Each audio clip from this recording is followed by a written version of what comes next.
अस्सलाम वालेकुम, मैं हूं शाहजेब खानजादा। पंजाब और खैबर पख्तूनख्वा में इंतखाबात की तारीख से मुताल्लिक अज़ खुद नोटिस का फैसला आ गया है और इस फैसले ने सियासी बहस को सुलझाने के बजाय एक और आईनी और कानूनी बहस को जन्म दे दिया है।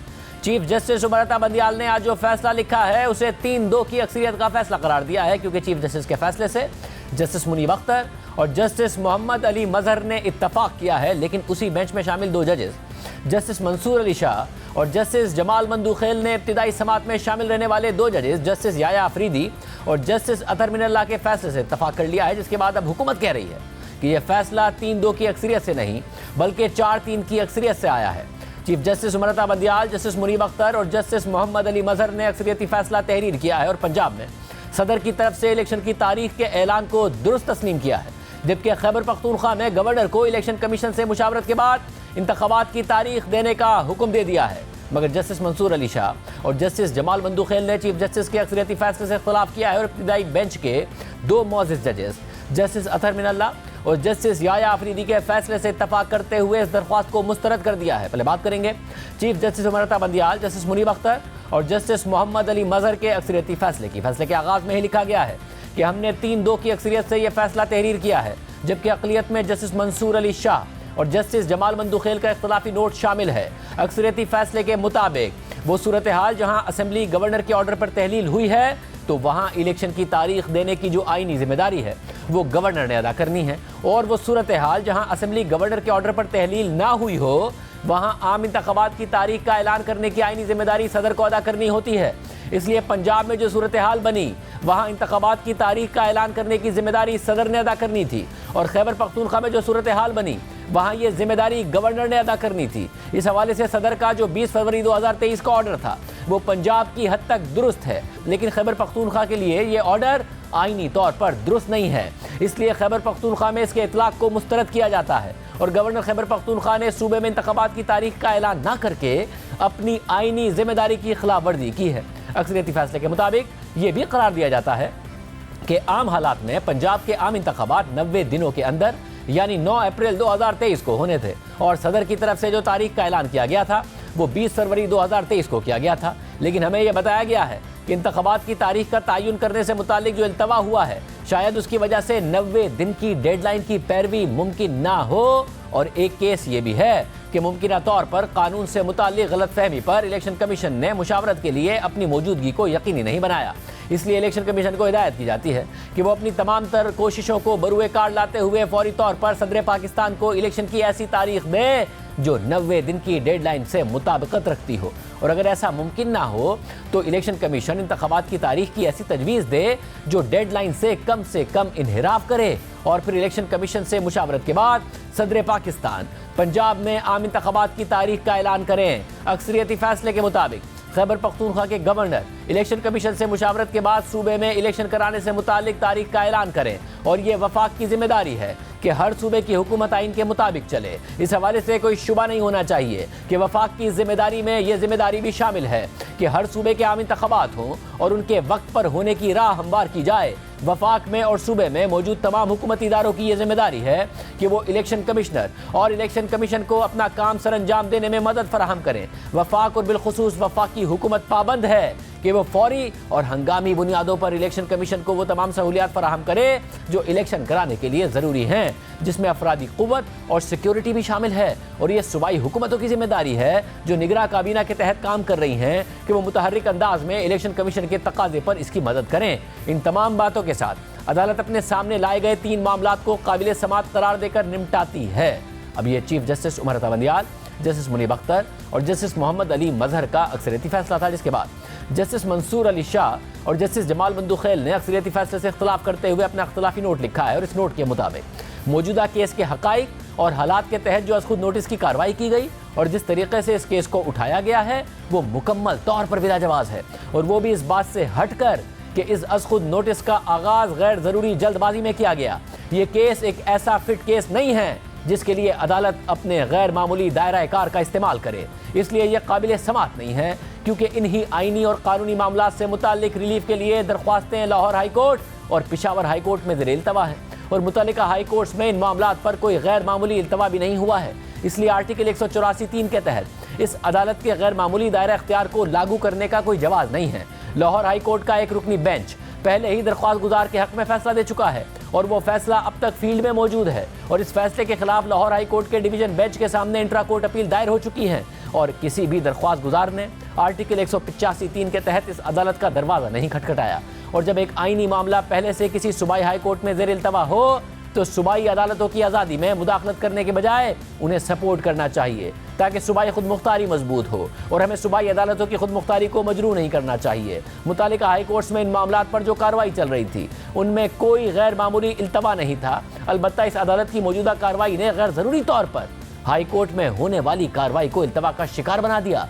लेकिन मामले की अहमियत को समझते हुए हम तवक्को रखते हैं कि मुतल्लिका हाई कोर्ट्स अपने सामने इन मामलात को 3 दिन के अंदर निपटाएंगी और इस बात से हटकर ये बात भी की जाती है कि ऐसे मामलात को पार्लियामेंट में हल होना चाहिए। इसलिए हम 23 फरवरी 2023 को जस्टिस याया आफरीदी और जस्टिस अतर मिनल्लाह की तरफ से दिए गए फैसलों से इत्तफाक करते हैं और मौजूदा दरख्वास्तों को मुस्तरद करते हैं और अज़ खुद नोटिस की कार्रवाई को भी ख़त्म करते हैं। ये जस्टिस मंसूर अली शाह और जस्टिस जमाल मंदूखेल का इख्तलाफी नोट था, मगर दिलचस्प बात यह है कि दोनों जजेस के इख्तलाफी नोट के बाद एक फुट नोट भी दर्ज है और इस फुट नोट के मुताबिक इंतखाबात में ताख़ीर का मामला पहले 9 मेंबर बेंच ने सुना, जिसमें जस्टिस याया आफरीदी और जस्टिस अतर मिनल्लाह ने दरख्वास्तें मुस्तरद करने का फैसला दे दिया था। बाद में 2 जजेस ने खुद को बेंच से अलग कर लिया था और क्योंकि 2 दीगर जजेस ने दरख्वास्तों को मुस्तरद कर दिया था तो बेंच की तश्कील 27 फरवरी को दोबारा की गई और एक 5 रुकनी बेंच बनाया गया और जो 2 जजेस यानी जस्टिस अतर मिनल्लाह और जस्टिस याया आफरीदी ने जो शुरू में फैसले दिए थे वो भी इस केस के रिकॉर्ड का हिस्सा हैं। 23 फरवरी को पहली समाअत हुई तो जस्टिस जमाल मंदूखेल ने खुद नोटिस लिए जाने पर तहफ़्फ़ुज़ात का इजहार किया था और अदालत में अपना नोट पढ़ा था। जस्टिस अतर मिनल्लाह और जस्टिस मंसूर अली शाह ने भी असेंबली की तहलील से मुतालिक सवालात उठाए थे। 27 फरवरी की सुबह तहरीरी हुक्मनामा आया तो उसमें justice Mansoor Ali Shah, justice Yahya Afridi, justice Jamal Mandokhail और जस्टिस अतर मिनल्लाह के इजाफी नोट्स शामिल थे जिनमें समाअत के नकात और तरीक़ाकार पर तहफ़्फ़ुज़ात का इजहार किया गया था। जस्टिस याया आफरीदी और जस्टिस अतर मिनल्लाह 27 और 28 फरवरी की समाअत में शामिल नहीं थे, लेकिन 23 और 24 फरवरी की समाअत में वो शामिल थे और उनके नोट्स भी 23 फरवरी के तहरीरी हुक्मनामे में शामिल थे। और आज जस्टिस मंसूर अली शाह और जस्टिस जमाल मंदूखेल ने जस्टिस याया आफरीदी और जस्टिस अतर मिनल्लाह की राय को रिकॉर्ड का हिस्सा बनाकर उससे इत्तफाक कर लिया है, मगर साथ ही फुटनोट में बेंच के दोबारा बनने की बात भी की है। मगर हुकूमत ने एक नई आईनी और कानूनी बहस छेड़ दी है। वफाकी वज़ीर कानून आज़म नज़ीर तारड़ और अटॉर्नी जनरल शहजाद अता इलाही ने कहा है कि यह 7 में से 3 जजेस का फैसला है और इस पर नजरसानी की कोई ज़रूरत नहीं है। 4-3 से फैसला आया है। 2 मोअज़्ज़ज़ जज साहबान ने कहा कि हम एग्री करते हैं जो फैसला 23 फरवरी को 2 दीगर अरकान जस्टिस याया आफरीदी साहब और जस्टिस अतर मिनल्लाह साहब ने तहरीर की है अपने नोट्स कि ये पिटीशंस मेंटेनेबल नहीं है, ये काबिल समाअत नहीं हैं। और साथ उन्होंने कहा कि हम ये भी समझते हैं कि वो जो 2 जज साहबान के फैसला जात हैं वो आज के इस फाइनल ऑर्डर का हिस्सा हैं। तो मेरे ख्याल में इसके बाद ना रिव्यू की ज़रूरत है ना फर्दर तशरीह की ज़रूरत है। 4-3 की वजह से ये मामला अब हाई कोर्ट से डिसाइड होगा। इस केस के रिकॉर्ड में 5 नहीं 7 मोअज़्ज़ज़ जज साहबान के फैसले मौजूद हैं। 2 मोअज़्ज़ज़ जज साहबान ने 23/2 को इन पिटिशंस को डिसमिस किया। आज 2 मोअज़्ज़ज़ जज साहबान ने फिर पिटिशन को डिसमिस किया। 4 मोअज़्ज़ज़ जज साहबान ने पिटिशन को डिसमिस किया। 3 मोअज़्ज़ज़ जज साहबान ने पिटिशन को मेंटेनेबल करार दिया। जबकि तहरीक इंसाफ के रहनुमा फवाद चौधरी ने कहा है कि अगर ये 9 रुकनी बेंच है तो ये 5-4 का फैसला है और अगर 5 रुकनी बेंच है तो 3-2 का फैसला है। डिसेंटिंग जज हैं वो ये कह रहे हैं कि जब हाई कोर्ट की जजमेंट आ चुकी है कि 90 दिनों में इलेक्शन होना है तो हमें ज़रूरत नहीं है। जो हमारा मौक़िफ़ है वो तो 5 जजेस ने तस्लीम किया है और ये 5-0 से ये जजमेंट हुई है कि 90 दिनों के अंदर इलेक्शन होने हैं। दूसरी तरफ वफाकी वज़ीर कानून आज़म नज़ीर तारड़ और वज़ीर दाखिला राना सनाउल्लाह ने पनामा केस की मिसाल दे दी।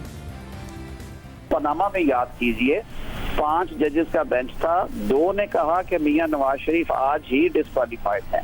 3 ने कहा कि नहीं हम अभी JIT बना रहे हैं और इसे सुनेंगे। और फिर फाइनली जब JIT रिपोर्ट आई तो वो फैसला मर्ज हो गया पिछले 2 जज साहबान का। तो 5-0 के साथ पनामा का फैसला आया। मियां नवाज शरीफ साहब के केस में 2 जजेस ने नाअहली का फैसला दिया था और 3 जजेस ने कहा था कि नहीं वो JIT बननी चाहिए। तो फिर 5 जजों ने नहीं सुना था उस केस को, 3 ने सुना था। वो तीनों जज साहबान थे, वो पहले 2 जज साहबान से जब मुतफिक हो गए तो वो फिर फैसला जो है वो कंसेंसस के साथ 5-0 का फैसला आया था। तो अब ये भी जब 2 जज साहबान ने अपने ऑर्डर सबत कर दिए तो उसके बाद फिर 5 ने उन्होंने केस को सुना और सुनने के बाद जो है वो फैसला जो है वो 2-3 का हुआ। अलावा साबिक वज़ीर आज़म इमरान खान ने वज़ीर कानून के बयान को अदलिया को तकसीम करने की कोशिश करार दिया और साथ ही अपनी जेल भरो तहरीक ख़त्म करने का ऐलान किया और कहा कि हफ्ते से इंतखाबी मुहिम शुरू कर रहे हैं। लॉ मिनिस्टर ने जो स्टेटमेंट दी है शर्मनाक है। फिर से जुडिशरी को तकसीम करने की कोशिश की, जबकि 5 मेंबर बेंच ने सबने एक ही चीज कही कि 90 दिन से आगे नहीं जा सकता, 90 दिन के अंदर इलेक्शन होंगे। सुप्रीम कोर्ट को ये पूरा यकीन दिलाता हूं कि हम सब आपके साथ खड़े हैं। हम इंश्योर करेंगे, हम पूरा जोर लगाएंगे कि कोई चीज अब गैर आईनी ना हो। किसी तरह ये माफिया अपने आप को बचाने के लिए, फिर ना इलेक्शन से निकलने के लिए कोई ऐसे हरबे ना इस्तेमाल करें जो इन्होंने 99 में किए थे। आज के फैसले के बाद जो हमने जेल भरो तहरीक थी उसको हमने अब ख़त्म किया। हफ्ते को मगरिब के बाद हम पूरा लॉन्च कर रहे हैं अपनी इलेक्शन कैंपेन। इस मामले पर अहम फैसला इलेक्शन कमीशन को करना है, जिसे सुप्रीम कोर्ट ने हुक्म दिया है कि वो पंजाब में इंतखाबात के लिए सदर मुमलिकत को मुनासिब तारीख तजवीज़ करे और फिर दोनों सूबों में जल्द से जल्द इंतखाबात का इनकाद यकीनी बनाए।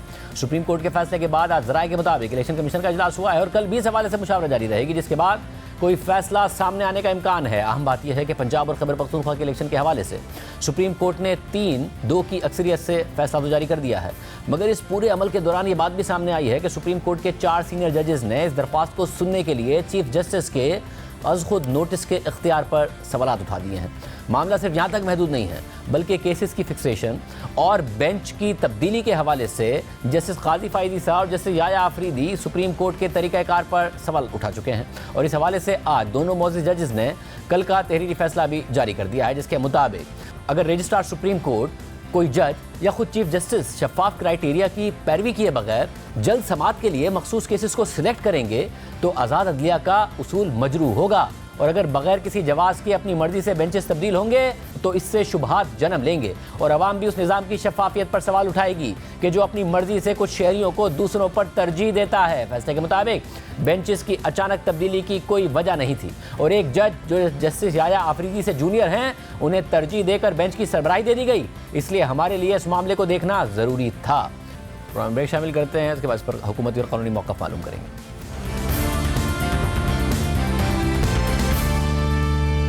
एक अहम सूरत हाल पैदा हो गई है, इस पर बात करने के लिए हमारे साथ रशीद रिजवी साहब मौजूद हैं, साबिक सदर supreme court bar association, Salahuddin Ahmed साहब मौजूद हैं, साबिक सदर Sindh high court bar association. आप दोनों का बहुत शुक्रिया। रिजवी साहब, फैसला आ गया और फैसले के शुरू में लिखा है कि 3-2 से फैसला आया है, मगर क्योंकि जो बाकी 2 जज साहिबान हैं जिन्होंने इत्तफाक नहीं किया 3 जजेस से, उन्होंने जैसे अतर मिनल्लाह और जैसे याया आफरीदी का जो नोट था उसको भी हिस्सा बनाया है, मगर अपने फुट नोट पे फिर ये भी लिख दिया कि रिकॉन्स्टिट्यूट हुआ था बेंच। मगर इसके बावजूद हुकूमत कह रही है कि ये तो 4-3 से फैसला आया है, 3-2 से नहीं आया है और सुमोटो मुस्तरद हो गया है। उस पर तहरीक इंसाफ कह रही है कि अगर ये मामला है तो फिर ये 4-3 नहीं होगा, फिर ये 5-4 का फैसला होगा, क्योंकि जस्टिस एजाजुल हसन और जस्टिस नकवी की भी जो बात है वो भी शामिल की जाएगी। क्या असल में सूरत हाल है, क्योंकि पनामा केस का हवाला दे रही है हुकूमत कि उसमें पहले 5 ने फैसला दिया, 2 क्योंकि JIT के बजाय पहले ही नवाज शरीफ को डिस्क्वालीफाई कर गए थे, तो फिर 3 ने JIT बनाने का हुक्म दिया, फिर उन्होंने समाअत भी की और बाकी फिर बाद में आके 5 ने फैसला दिया। क्या इस वक्त कानून कहता है? देखें, कानून तो ये कहता है कि जो पहले जस्टिस याया आफरीदी और जस्टिस अतर मिनल्लाह साहब का फैसला है, जो पब्लिक भी हो गया है, अब हर जगह पे आया है, वो तो 9 रुकनी बेंच के वक्त 23 फरवरी का फैसला था और बाद में वो बेंच डिज़ोल्व हो गई। उसमें या तो चीफ जस्टिस का रीजनिंग थी 184(3) का प्रोसीडिंग्स अडॉप्ट करने की, बाकी जस्टिस मज़ाहिर नकवी और जस्टिस एजाजुल हसन की कोई फाइंडिंग्स, कोई व्यूज़ नहीं थी। वो बहुत खामोशी से जो है उन्होंने रिक्यूज़ किया था। तो वो तो अगर देखा जाए तो जो एक डॉक्ट्रिन है कि all interlocutory orders merge into the final order, वो भी अप्लाई नहीं करेगा, इसलिए कि वो 9 रुकनी बेंच थी, ये 5 रुकनी बेंच है। लेकिन तादाद के लिहाज से जो आज मैं देख रहा था वजीर कानून का है, वो ये कहते हैं कि 4 की प्रोसीडिंग्स हैं, 4 के फैसले हैं, 4 मेंबर नहीं थे बेंच के, 2 तो ये वाजे है। बेंच का फैसला तो वही कहलाएगा जो 3 का है। आप क्या कहिएगा साउद्दीन साहब? देखिए शाहजेब, मैं समझता हूँ एक बार फिर हम सारी तमाम जमातें जो गई थी और बार एसोसिएशन गई थी सुप्रीम कोर्ट के पास के आईनी जो अभाम है वो दूर हो जाए, वो बजाय दूर होने के और पेचीदा हो गया है। देखिए, जो पहले जो ऑर्डर थे 2 जजेस का तो खैर काफी क्लियर है, जहां तक इजाजुल एहसन साहब और मज़ाहिर नकवी साहब की बात है, उन्होंने तो क्लियरली अपने आप को उन्होंने तो सिर्फ रिक्यूज किया है, कोई उनकी जुडिशियल फाइंडिंग या ऑर्डर आया ही नहीं है। 2 और जो जज साहिबान हैं, जो आफरीदी या आफरीदी साहब और अतर बिनल्ला साहब, उनके ऑर्डर्स बड़े दिलचस्प हैं और मैं समझता हूं अगर उनके ऑर्डर जरा ज्यादा क्लियर होते तो शायद आज ये अभाम ना होता। अब उसके बाद क्या होता है कि जो चीफ जस्टिस साहब है, गालिबन उन्होंने कोई एडमिनिस्ट्रेटिव ऑर्डर पास किया होगा, वो तो मंजर आम पे नहीं आया, जिसमें वो कहते हैं कि अब हमने ये 5 मेंबर बेंच बना दिया है। मगर उस 5 मेंबर बेंच में 3 जज साहिबान कहते हैं कि हम इन पिटिशंस को अलाउ कर रहे हैं और दीगर उन्होंने डायरेक्शंस दिए हैं। 2 जज साहिबान कहते हैं कि नहीं, हम 2 तो डिसमिस कर रहे हैं पिटिशंस को कि ये काबिल समात नहीं है, प्रीमेच्योर हैं, और हम जो याया साहब, याया अफरीदी साहब और बिनल्ला साहब के जो ऑर्डर थे उनकी तायीद करते हैं। तो by implication they are saying कि 4-3 से ये पिटिशंस जो हैं वो डिसमिस हो गई हैं। अब एक कंफ्यूजन पैदा हो गई है। नॉर्मली तो जो प्रोसीजर माजी में हम देखते आए हैं इन नियरली ऑल केसेस, मगर एक जो आपने हवाला दिया है उस पर मैं आता हूं, मगर नॉर्मली जो रूटीन में है वो ये होता है कि अगर कोई जज किसी पिटिशन को काबिल समात नहीं समझता, वो उसी वक्त उठ के बेंच से चला नहीं जाता। वो जज साहब जो हैं वो उस बेंच का हिस्सा रहते हैं और जब फाइनल फैसला सुनाया जा रहा होता है तो वो कहते हैं कि मेरी राय में ये पिटिशन को डिसमिस होना चाहिए या मेरी राय में पिटिशन को अलाउ होना चाहिए। तो तमाम जज साहिबान एंड तक उस केस का हिस्सा रहते हैं। एक जो एग्जाम्पल है ऐसी सिचुएशन की, वो पनामा केस में पाई जाती है। उसमें ये हुआ था, आपको याद होगा कि जस्टिस खोसा साहब और गुलजार साहब ने शुरू में ही कह दिया था कि नवाज शरीफ साहब ना अहल हैं। उसके बाद मगर 3 जज साहबान ने कहा कि नहीं, अभी हम फौरी तौर पे फैसला नहीं कर सकते कि वो नाअहल हैं या नहीं। इसमें की जो रिपोर्ट थी वो सामने पेश आई। उसमें फिर जब JIT की रिपोर्ट आई तो उसमें जो तमाम फिर जो हियरिंग्स थी वो 5 जज साहिबान ने नहीं की, वो सिर्फ 3 जज साहिबान ने बैठ के वो हियरिंग्स की।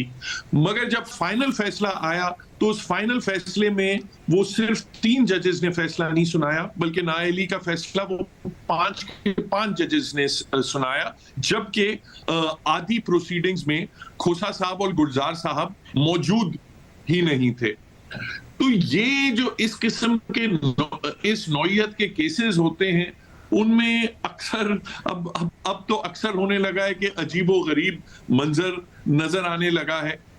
अगर आप वही एग्जाम्पल जो पनामा वाली है वही आप लेते हैं तो फिर तो ये कहने एक आर्ग्यूमेंट जरूर है हुकूमत के पास कि ये फैसला जो है ये 4-3 का तसव्वुर करना चाहिए। मगर ये तमाम कंफ्यूजन शाहजेब साहब रिजॉल्व बहुत आसानी से हो सकती थी। जो तमाम I think neutral at least commentator सब ये कह रहे थे चीफ जस्टिस साहब से कि एक फुल कोर्ट तश्कील दे के ये वन वैसे ज़ाहिर है वो नहीं हो सका। रिजवी साहब, आप कहिएगा, ये जो पनामा वाली बात हुकूमत कर रही है, क्या इसमें कोई वजन है कि 3 सुनते रहे, फिर आखिर में आके 5 ने फैसला दे दिया 5-0? ये एक प्रेसिडेंट तो है, एक मिसाल तो है जिसमें ऐसा हुआ है और वो अब उस पर रिलाई कर रहे हैं। लेकिन मैं समझता हूँ कि अब सिलसिले चलेंगे कंटेम्प्ट प्रोसीडिंग्स के भी, और ये जैसे सलाउद्दीन ने कहा था, रिजॉल्व नहीं हुआ ये इश्यूज और कॉम्प्लिकेट होके सामने आया है। और बेहतर यही होता है कि इसको फुल कोर्ट, इसी वजह से लोग कह रहे थे कि इसको फुल कोर्ट के सामने रखें ताकि लोगों का पब्लिक कॉन्फिडेंस भी बने इदारे में और कोई वाज़ेह ख़तों का कोई सूरत जजमेंट की आए सामने। एक तो बहुत जल्दबाजी की है, ख़त्म करो, आज ही ख़त्म करेंगे, कल फैसला सुनाएंगे। इसमें कभी इतने बड़े इश्यूज पे ऐसा नहीं हुआ है कि इतनी जल्दी ख़त्म किया गया हो। बहुत शुक्रिया। हमारे साथ वज़ीर दाखिला राना सनाउल्लाह साहब मौजूद। राना साहब, बहुत शुक्रिया हमें शो में ज्वाइन करने के लिए। राना साहब, चीफ जस्टिस ने फैसला तहरीर किया, 3-2 का कह दिया, आप लोग अब एक नई बात लेकर आ गए, मगर फैसला इलेक्शन कमीशन ने करना है। अगर वो कर देगा तो आपको उसकी पासदारी करनी पड़ेगी, या आप इस बात में रहेंगे कि नहीं जी ये तो मुस्तरद हो गई, 4-3 का फैसला था, और क्योंकि तहरीक इंसाफ कह रही है कि फिर कंटेम्प्ट का मामला लगेगा आप लोगों पर भी, और अगर इलेक्शन कमीशन करेगा तो उस पर भी? देखिए, ये एक कानूनी और आइनी बहस है और शायद इस मुल्क में ये पहली मर्तबा हो रही है। तो इसमें जो हमारा मौक़िफ़ है, अगर उसमें सब्सटेंस है तो उसकी हमें बात करनी चाहिए, और उस बात का भी जो है वो एक वज़न है। 2 जज साहबान ने जिन्होंने आज डिसेंटिंग नोट दिया है, उसमें उन्होंने ये नहीं कहा कि हम डिसेंट करते हैं इस फैसले से। उन्होंने कहा कि हम अपने 2 ब्रदर जजेस जो है उनके जो ऑर्डर्स हैं उन ऑर्डर्स से साथ मुत्फिक हैं। मीनिंग देयर बाई कि 4 जो है वो जज साहबान का ये फ़ैसला है कि ये मेंटेनेबल नहीं है, जबकि 3 का फ़ैसला है कि ये जो है वो मेंटेनेबल है, और उन्होंने जो है वो ऑर्डर्स किए। तो ये ऑन रिकॉर्ड है, और जो फ़ैसला है 2 जज साहबान का, उसमें बाकायदा उसका आखिरी पैरा जो है वो आप पढ़ लें तो बात सारी जो है वो वाज़ेह हो जाती है। अब वो भी तो चारों जो हैं वो सुप्रीम कोर्ट के मुअज़्ज़ज़ जजेस हैं, वो कोई ये तो नहीं है कि मैं या आप कोई बात कह रहे हैं। तो इस बात का एक वज़न है, इस बात के ऊपर क्लैरिटी आनी चाहिए, और हमारा ये मौक़िफ़ जो है ये कोई यानी बेबुनियाद नहीं है, बल्कि इसकी माजी में भी मिसाल मिलती है। मगर तो फिर 3-2 का फ़ैसला मुख्तलिफ हुआ तो उसमें 3 जजेस ने केस सुना, 5 ने नहीं सुना, और उसके बाद जो है वो फिर फैसला जो है वो 0-5 से हो गया। अब भी जब 2 जजेस ने अपना फ़ैसला दे दिया, उस वक्त तक बेंच जो है वो मौजूद था, 7 का बेंच था, और 2 ने रिक्यूज़ किया है, 2 ने माजरत की है।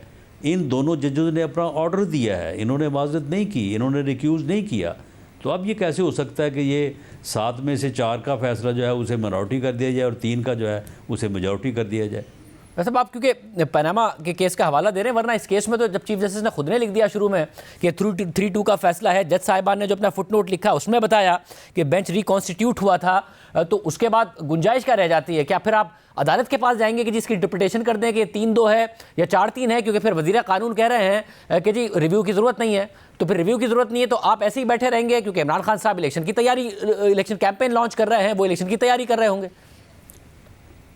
नहीं, वो इलेक्शन की तैयारी जो कर रहे हैं तो हम भी तैयारी कर रहे हैं। ये तो परस चढ़ा के टांग को तो फ्रॉड करके बैठा घर में, तो हम तो ऑलमोस्ट जो है वो पंजाब के तकरीबन आधा पंजाब हम तो जो है वो अपनी मीटिंग्स, अपने वर्कर्स कन्वेंशन, और हम तो पूरी तैयारी कर रहे हैं। तैयारी हमारी जो है वो इनसे अल्लाह के फजल से ज़्यादा है। तो तैयारी में कोई कमी नहीं है, क्योंकि अगर इलेक्शन जो है वो अगर इकट्ठे होने हैं, ठीक है, हमारी ये राय ज़रूर है कि ये इलेक्शन अगर 2 असम्बलियों के होंगे, मुल्क अफरा तफरी और जो है वो अपना अनारकी का शिकार होगा, और यही इस फितने का जो है वो माटो है। ये फितना जो है ये इस मुल्क को अनारकी का शिकार करना चाहता है, तो इसलिए कौम जो है वो इस फितने के हाथों में ना खेले।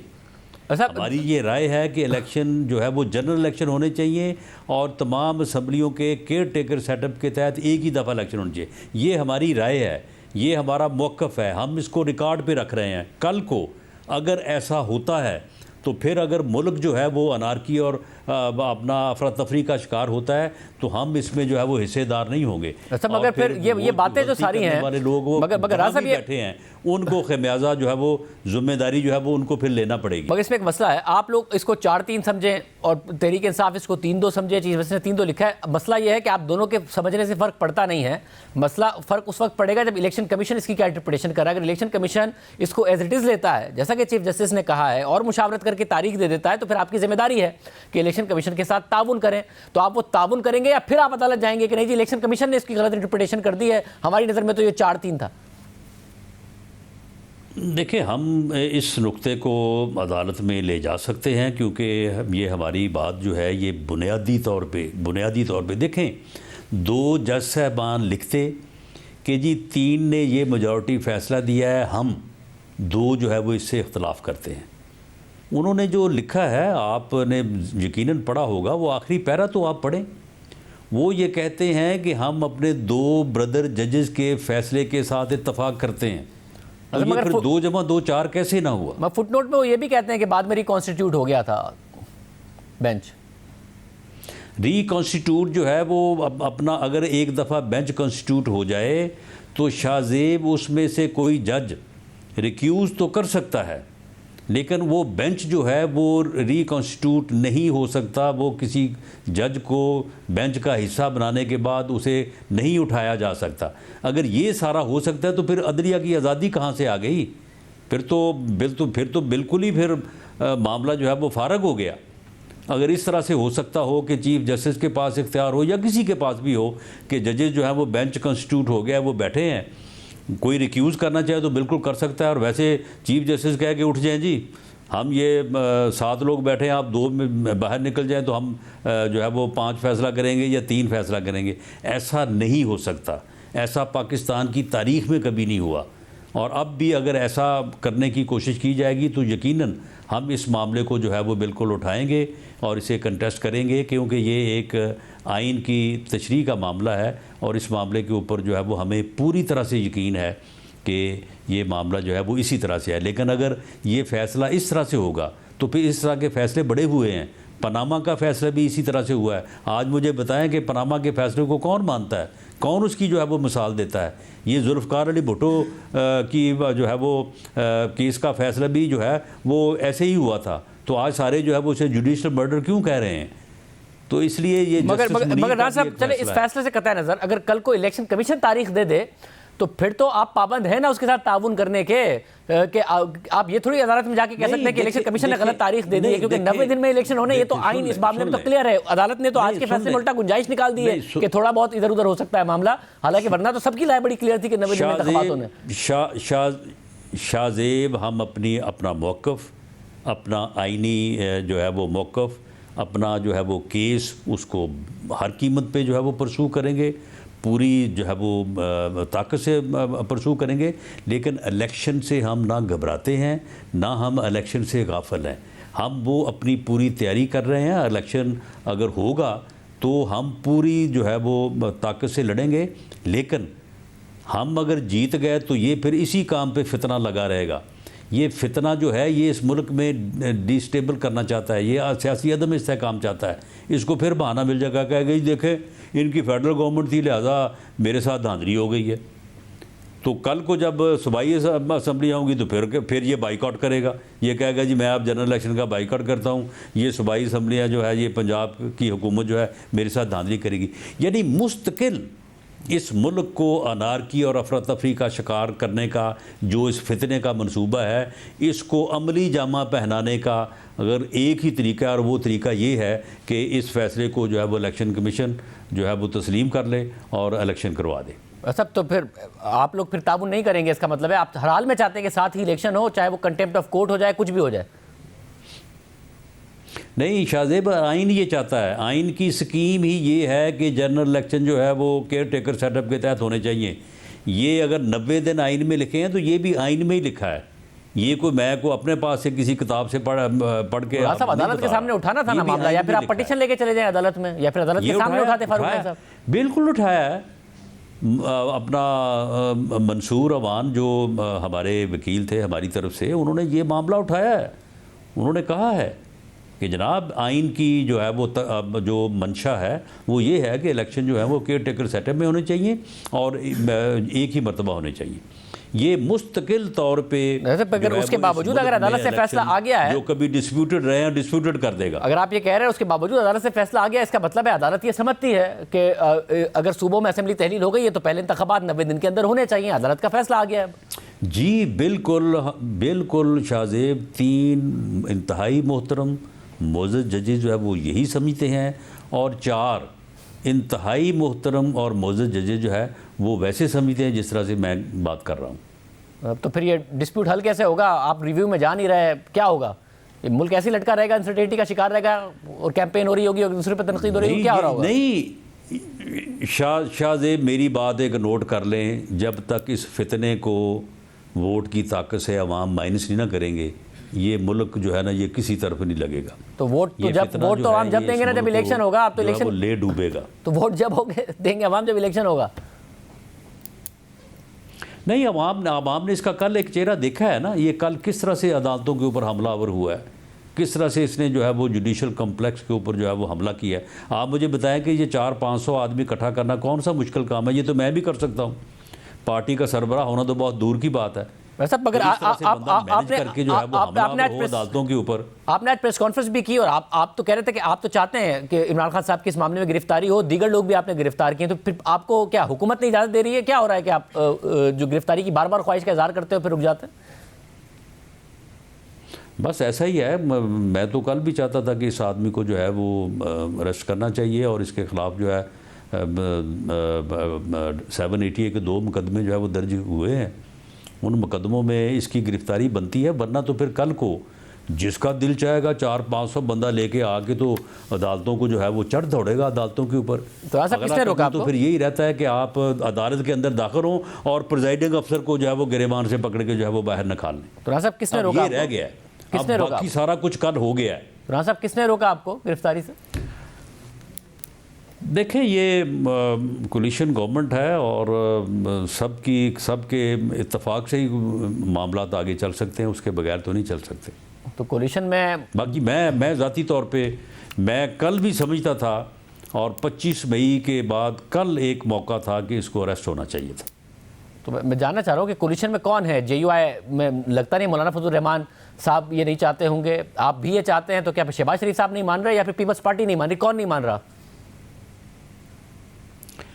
नहीं, देखें, ये तो जो मशवरा है ये तो वज़ीर-ए-आज़म का प्रोगेटिव है और उसके बाद मैं वज़ीर-ए-आज़म के फ़ैसले का पाबंद हूँ। जो उनका फ़ैसला है उनके बगैर तो जो है वो मामलात को आगे नहीं चलाया जा सकता। लेकिन इस वक्त इसके ख़िलाफ़ 2 दहशतगर्दी के 780 के मुकदमा दर्ज हैं। एक अदालत का वारंट है जो कि नॉन बेलेबल है। तो इसलिए इस बारे में मेरी एक ज़ाती राय हो सकती है। ठीक है ना, मेरिट पर केसेस चलने दें, यही दुरुस्त राय अमल है ना। आपकी ज़ाती ख्वाहिश हो सकती है, ज़ाती राय तो नहीं, ज़ाती ख्वाहिश है आपकी गिरफ्तार करना, वरना मेरिट पर केसेस चलें अगर उनके खिलाफ साबित हो जाते हैं तो फिर ख्वाहिश भी है, मेरी राय भी है कि ये फितना जो है, इस फितने को जो है वो कौम इसकी शनाख्त करे, इसका इदराक करे। ये इस मुल्क की तबाही है, जो लोग गुमराही का शिकार हो। बहुत शुक्रिया सबकी गुफ्तगू आपने सुनी, प्रोग्राम में शामिल कर दिया। मुल्क में महंगाई का तकरीबन 50 साल पुराना रिकॉर्ड टूट गया है और फरवरी के महीने में महंगाई 31.5% की बुलंद तरीन सतह पर रही है, मगर मार्च में इस रिकॉर्ड के भी टूटने का खदशा है और महंगाई 33% से भी ऊपर चली जाएगी। और इस वक्त कंज्यूमर प्राइस इंडेक्स के तहत 31.5% की महंगाई में अगर खाने पीने की अशिया की महंगाई देखी जाए तो देही इलाकों में महंगाई 47% और शहरी इलाकों में 42% है। कल स्टेट बैंक IMF की शराइत पूरी करने के लिए मुमकिन तौर पर 2 से 3% शरह सूद बढ़ा देगा। हुकूमत बिजली और गैस की कीमतों में इजाफा कर चुकी, मगर IMF की शराइत के तहत 14.25 रुपये फ़ी यूनिट तक 300 यूनिट से कम इस्तेमाल करने वाले घरानों से 8 माह में तकसीम करके वसूल करेगी। और हुकूमत 3 रुपये 39 पैसे फ़ी यूनिट का सरचार्ज 300 यूनिट से ऊपर इस्तेमाल करने वाले सार्फिन पर सिर्फ मार्च से जून तक लगाना चाहती है, मगर IMF का इसरार है कि हुकूमत अगले माली साल का भी सर्कुलर डेट प्लान दे और ये सरचार्ज अगले साल के लिए भी लगाए। और आज द न्यूज़ में मेहताब हैदर की खबर के मुताबिक हुकूमती ऑफिशियल्स का कहना है कि पाकिस्तान पर जानबूझकर वैसा ही दबाव डाला जा रहा है जो 1998 में न्यूक्लियर धमाका करने के बाद डाला गया था, क्योंकि IMF नई नई डिमांड सामने रख रहा है और इस सब में मार्केट्स में एक बार फिर गैर-यकीनी की सूरत हाल फैल गई है, क्योंकि IMF का वफ्द 9 फरवरी को पाकिस्तान से मुज़ाकरात करके गया और अब तक स्टाफ लेवल मुआहिदा नहीं हो सका है। और इस सारी सूरत हाल में इंटरबैंक में डॉलर के मुकाबले में रुपए की कदर जो IMF प्रोग्राम की तवक्को में बढ़ रही थी और इंटरबैंक में डॉलर 260 से नीचे आ गया था, लेकिन अब डॉलर मुसलसल बढ़ रहा है और आज डॉलर 4 रुपये 61 पैसे बढ़कर 266 रुपये 11 पैसे का हो गया है। मार्केट्स में एक बार फिर पैनिक की सूरत हाल है, क्योंकि ना IMF प्रोग्राम का पता है, ना चीन के अलावा दोस्त ममालिक की इमदाद का पता है। चीन से $700 मिलियन के डिपॉजिट्स मौसूल हो गए हैं। वजारत खजाना के मुताबिक मजीद डिपॉजिट्स मिल जाएंगे, मगर दोस्त अरब ममालिक की तरफ से इस हवाले से कोई ग्रीन सिग्नल नहीं मिला है। और इस सब में जो आज फरवरी का आदादोशुमार सामने आए हैं उसके मुताबिक बरामदात $2.3 अरब और दरामदात $4 अरब रही हैं और तिजारती खसारा 44% कम होकर $1.7 अरब रहा है। यानी अगर $2.25 अरब की मुतवक्के तरसीलात ज़र रहती हैं तो करंट अकाउंट खसारा टारगेट से बहुत कम रहेगा। सारी सूरत हाल में हमारे साथ मौजूद हैं द न्यूज़ के सहाफ़ी मेहताब हैदर। मेहताब साहब, बहुत शुक्रिया। आज आपकी स्टोरी है जो ज़रा हुकूमत ज़राए को कोट करती है कि बड़ा सख्त रवैया है, धमाके की वैसा सख्त रवैया है। ये हुकूमत का अपना फेलियर है कि पहले IMF का प्रोग्राम खुद डीरेल कर दिया, संजीदा नहीं ले रहे थे, आई डोंट केयर कह रहे थे और अब ब्लेम कर रहे हैं, या वाकई बहुत सख्त रवैया है? जी थैंक यू वेरी मच। देखें, बुनियादी तौर पे हुकूमत ने एक कोशिश की और उसमें उसे नाकामी हुई, और वो कोशिश ये थी कि हम फ्रेंडली कंट्रीज से जो फॉरेन इन्फ्लोज हैं वो सिक्योर कर लें ताकि IMF को जो सख्त शराइत हैं इनको लीनियट और सॉफ्ट किया जा सके। जब हम उसमें नाकाम हो गए और ख़ासकर डार साहब के आने के बाद आपने देखा कि उन्होंने आर्टिफिशियली मैनेज करने की कोशिश भी की एक्सचेंज रेट को, तो वो इसी बुनियाद भी थी कि हम अपने इनफ्लोज को बेहतर कर लेंगे। जब हम उसमें नाकाम हुए हैं तो अब हम ऐसी पोजीशन में हैं कि जहाँ पे IMF की जो प्रिस्क्रिप्शन और मेन्यू जो IMF दे रहा है वो भी काफ़ी टफ है। आप ये देखें कि डार साहब और उनकी टीम जो IMF के पास लेकर गए टैक्सेशन मेयर्स, उसमें फ्लड लेवी था, विंडफॉल गेन्स टैक्स था, IMF ने दोनों रिजेक्ट किए। और IMF की MD जो हैं वो ये कह रही हैं कि आप गरीबों पे टैक्स ना लगाएं, बोझ ना डालें, लेकिन अमीरों के ऊपर टैक्स लगाएं। लेकिन प्रैक्टिकली IMF की प्रिस्क्रिप्शन ये है कि आपने GST का रेट 1% बढ़ा दें, और जो बाकी टैक्सेशन मेजर्स हैं वो भी ऐसे हैं कि जो इस इन्फ्लेशन के अरसे में हाईली इन्फ्लेशनरी है। तो एक तरफ प्रिस्क्रिप्शन डिफरेंट है और पब्लिकली जो स्टांस है वो डिफरेंट है, लेकिन बुनियादी तौर पे गलती मैं समझता हूँ हमारी है कि हमने इकॉनमी को इस जगह पे पहुँचा दिया है जहाँ पे IMF को भी पता है कि पाकिस्तान का उनके अलावा कोई ऑप्शन नहीं है, और हम भी इसमें नाकाम हुए हैं कि हम अपने फ्रेंड्स से वो डॉलर इनफ्लो सिक्योर करने में नाकाम हुए हैं। और वो भी बार बार हमें ये कह रहे हैं कि आप पहले IMF के पास जाएं, जब आपके पीछे स्टैम्प्ड अप्रूवल IMF की होगी तो फिर हम भी मदद करने के लिए तैयार हैं। लेकिन ये जो मैसेजिंग की गई है ये बड़ी सिग्निफिकेंट है, और ये एक ऐसे वक्त में है कि जब चाइना ने $700 मिलियन की रीफाइनेंसिंग कर दी है और $1.3 बिलियन भी उनकी तरफ से कमिटमेंट है कि आइंदा चंद दिनों में या विद इन दिस वीक और या नेक्स्ट वीक तक ये पैसे आ जाएंगे। तो एक बड़ी दिलचस्प सूरत हाल है। अब देखना ये है कि ये किस हद तक हम स्टाफ लेवल एग्रीमेंट जल्दी करने में कामयाब होते हैं, चूँकि उसकी वजह ये है कि अथॉरिटीज साथ साथ ये भी कर रही हैं कि वो एक्सपेक्ट कर रही हैं कि नेक्स्ट वीक तक स्टाफ लेवल एग्रीमेंट हो जाएगा। लेकिन ये पिछले 3 हफ्तों से वो ये दावे कर रहे हैं और हर दफ़ा जो है वो नेक्स्ट वीक की बात करते हैं, तो प्रॉब्लम है, उसको रिजॉल्व करना पड़ेगा।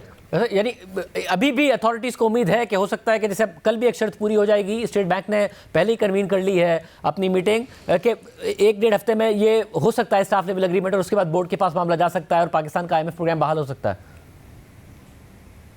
जी बिल्कुल, कल एक आपको पता है MPC की मीटिंग है और उसमें देखना ये है कि क्या जो IMF की प्रिस्क्रिप्शन के मुताबिक पॉलिसी रेट की वो बात कर रहे हैं, क्या उसके मुताबिक हम फैसला करते हैं। उम्मीद यही है कि IMF की ये शर्त भी पूरी हो जाएगी। इसके बाद कंफर्मेशन है एक्सटर्नल फाइनेंसिंग की, और इसके अलावा एक्सचेंज रेट का इशू है, चूँकि एक्सचेंज रेट पे IMF डिस्टर्ब था जब रुपी जो है वो स्ट्रेंथन हो रहा था, तो वो ये कहते हैं कि आप इसको मार्केट बेस पे जो है वो लेकर जाएं। और सबसे इंपॉर्टेंट एक जो आखिरी चीज़ है वो पावर सरचार्ज है, और वो ये कह रहे हैं कि आप इसको परमानेंट लगाएं।